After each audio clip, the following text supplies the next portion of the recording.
Welcome, my dear thrill seekers. I am Dr. Death, your curator of chaos, your guide through the shadows where humanity's last breath still echoes.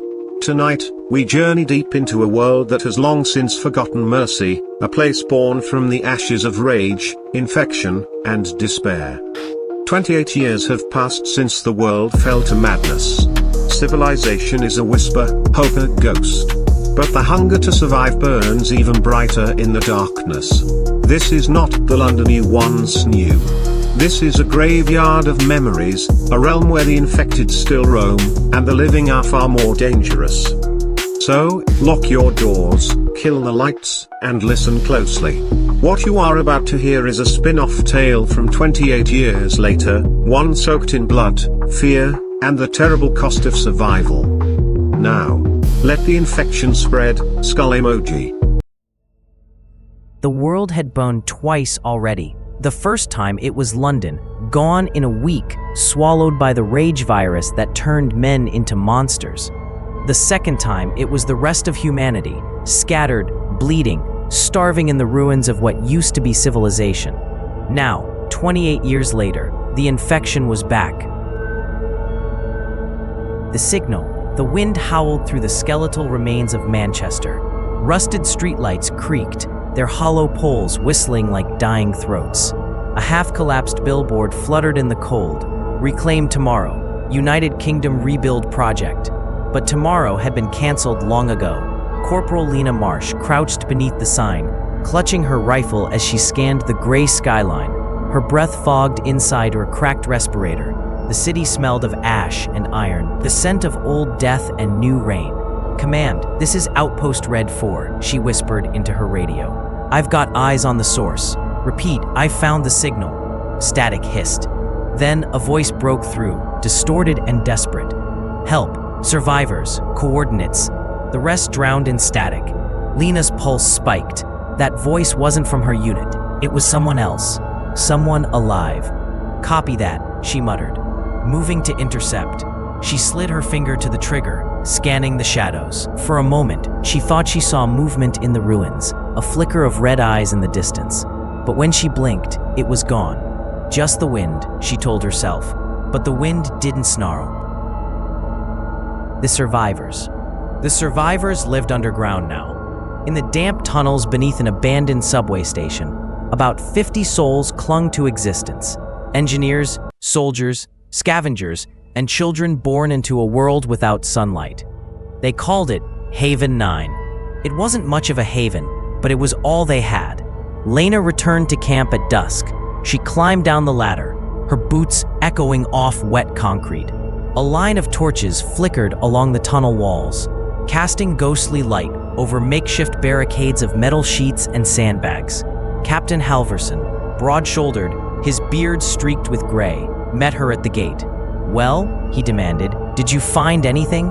Lena handed him her data recorder. "Automated distress signal. Coordinates point to the old Biosyn Labs facility near the city's edge." Halverson frowned.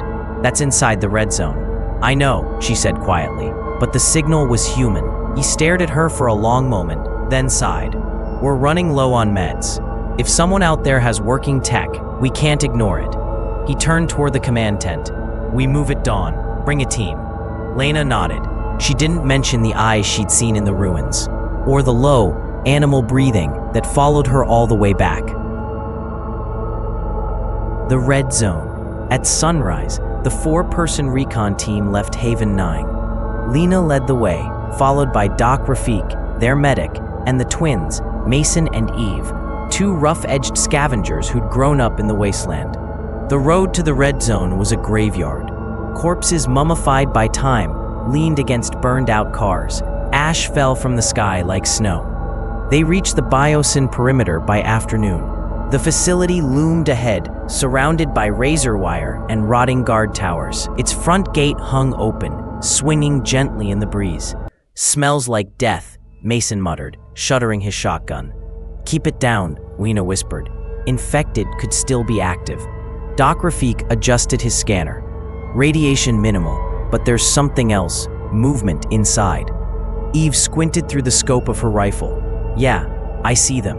At first, it looked like a group of survivors huddled near the loading bay, but as one lifted its head, the light hit its eyes, glowing red, pulsing faintly.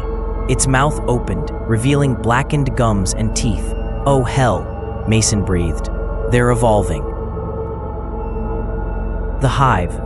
They entered through the side corridor, weapons ready. Every step echoed through the sterile halls. The smell was unbearable: copper, mold, and decay. The deeper they went, the stranger it became. The walls were covered in strange organic growths, pulsing veins that shimmered faintly beneath the surface, like something alive. A low hum vibrated through the air. "What the hell is this?" Eve whispered. "Mutation," Rafik said grimly. "Looks like the virus has integrated with fungal tissue. This place wasn't abandoned, it was cultivated." Suddenly, they heard it. Footsteps. Slow. Dragging. From the shadows emerged a figure in a shredded hazmat suit. The mask was cracked, but inside they saw something worse. A human face half consumed by infection, eyes flickering between red and white. The thing shuddered. "Help me." Then it screamed. The sound wasn't human.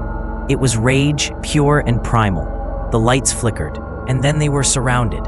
Shapes dropped from the ceiling, crawling across the walls, infected but changed, faster, smarter. Their movements were coordinated, almost tactical. "Fall back," Lena shouted, firing into the swarm. Blood sprayed the walls. Mason launched a flare, its red light burning across the hall. In the chaos, one of the creatures lunged, catching Rafik by the throat. His scream was short, sharp, and wet. Lena fired again, blasting the creature's head apart. Rafik collapsed, clutching his neck, gasping. "Go," he rasped. "Get the data." Eve dragged Lena toward the stairwell. The infected poured in behind them, screeching. Mason tossed a grenade, and the hallway erupted in flame. The explosion lit up the lab's dark corners, revealing rows of pods, each containing something inside. Human shapes suspended in fluid. Some were twitching. Lena felt her stomach twist. They weren't infected. They were experiments. The broadcast. They barricaded themselves inside the main server room. Eve sealed the door with a crowbar, while Lena accessed the central terminal. Power flickered weakly. On the screen appeared the BioSyn logo, followed by a single word: reclamation.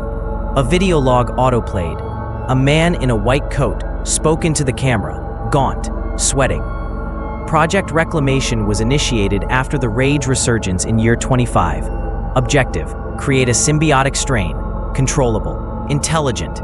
He wiped blood from his nose, but it's learning faster than expected.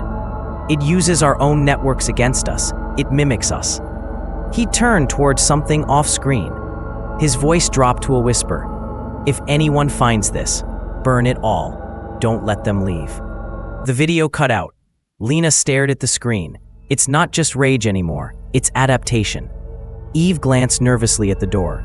"We need to destroy this place." Before Lena could answer, Mason pointed to a nearby console.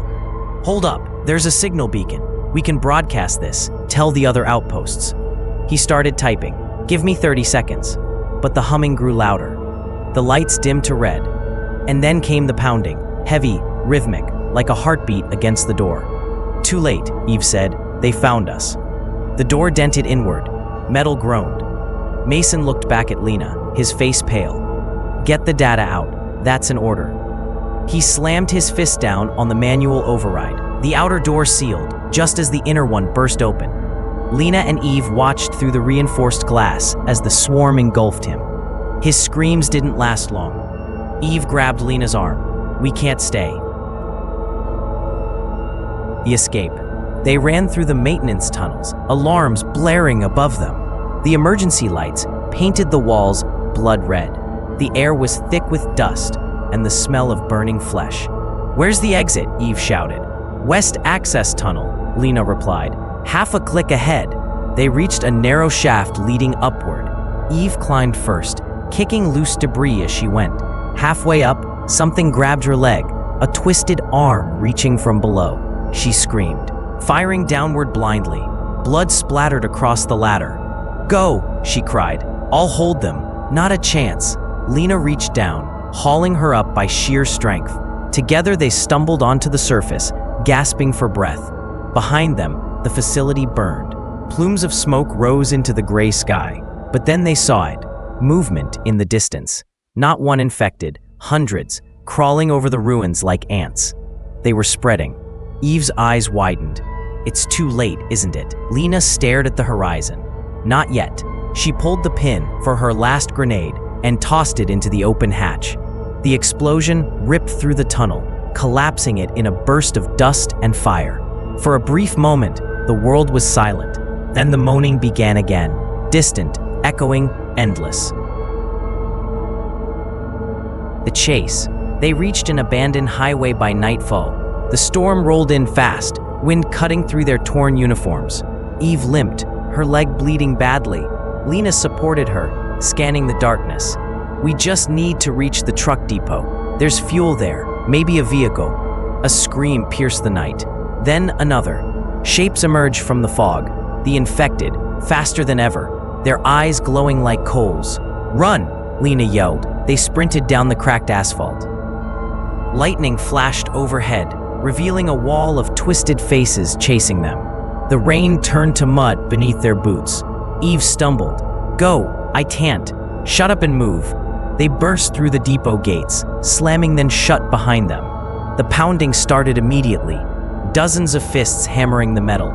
Lena spotted an old armored truck inside, half buried under debris. There! They climbed in.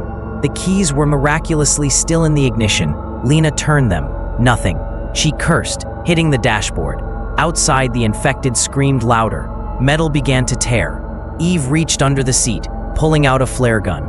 "If we're going down, let's take as many of them as we can." Then, the engine coughed to life. Lena floored the gas. The truck roared forward, smashing through the gate. The infected scattered as she barreled down the road, headlights cutting through the fog. "Where do we go?" Eve shouted. "North," Lena said. "As far as we can." Behind them, the facility exploded, a towering plume of flame reaching for the clouds. But within the light, Lena saw something that froze her blood. Figures walking through the fire, unharmed. "They're changing again," she whispered. The outpost. Days later, they found Outpost Delta, an old military installation nestled in the mountains. The gates were open, but no one answered the radio calls. Inside, they found signs of a massacre. Bullet holes lined the walls. Blood dried in thick streaks across the floors. Something had torn through here, fast. They reached the control room and powered up the terminal. A single message blinked on the screen. "Reclamation complete. Humanity archived." Eve sank to her knees. "What does that mean?" Lena didn't answer. Instead, she looked toward the observation window. Outside, the forest was moving, trees bending, shapes shifting between the trunks. The infection wasn't just in people anymore. It was in the world itself. The virus had gone beyond flesh. Eve turned to her. "What do we do now?" Lena loaded her rifle. "We keep fighting." The lights flickered. The radio crackled. Not static, but a voice. "Outpost Delta, this is Haven 9. Do you copy?" "We're under attack." The transmission cut off with a scream. Lena stared at the radio for a long time, then picked it up. "This is Delta Command," she said softly. "We're coming." The storm. By nightfall, thunder rolled across the mountains. The infected were everywhere, running on all fours, climbing walls, their movements unnervingly precise. Lena and Eve fought through them, emptying magazines into the horde. The air reeked of gunpowder and blood. Lightning illuminated the valley below. The entire landscape pulsed, veins of red light spreading through the ground like a living network. The virus had rooted itself into the planet. "This isn't just survival anymore," Lena said. "It's war." They reached the helipad at the top of the outpost. A single helicopter sat there, rotors rusted but intact. Eve climbed in, trying to hotwire the system. Below, the horde swarmed up the cliffs. "Faster," Lena shouted, firing down into the massive bodies. "I'm trying." The engine sputtered, then roared to life. They lifted off just as the infected reached the pad, clawing at the air. From above, the scope of it became clear. Entire cities glowing red, like embers in a dying world. Pockets of fire burned, where humanity had made its last stands. And far in the distance, something moved beneath the earth, massive and slow, pulsing like a heartbeat. Eve stared, horrified. "What is that?" Lena whispered. "The next evolution." The last broadcast. They found an emergency frequency and began transmitting as they flew north. "This is Corporal Lena Marsh of Haven 9, she said. "If anyone can hear me, the rage virus has mutated. It's not human anymore. It's everywhere. Burn everything. Don't stop running." Static. Then, faintly, another voice. "This is Station Aurora, Arctic Circle. We hear you. We're alive." Lena's heart leapt. "How many?" 200, maybe less, but we're safe, for now." Eve looked at her, smiling weakly through tears. "Guess tomorrow's not canceled after all." Lena didn't answer. She looked down at her arm, where a small red mark pulsed beneath her skin. She turned off the radio. Epilogue. Days later, the helicopter drifted north over endless snow. Eve slept in the back, dreaming of sunlight she'd never seen. Lena sat at the controls, her eyes distant, her breathing uneven. Outside, the aurora danced across the sky, ribbons of green and red light. As the infection spread through her veins, Lena whispered into the darkness, "Maybe this time it'll be different." Then she smiled, and the reflection in the glass smiled back, eyes burning crimson. The rage wasn't gone.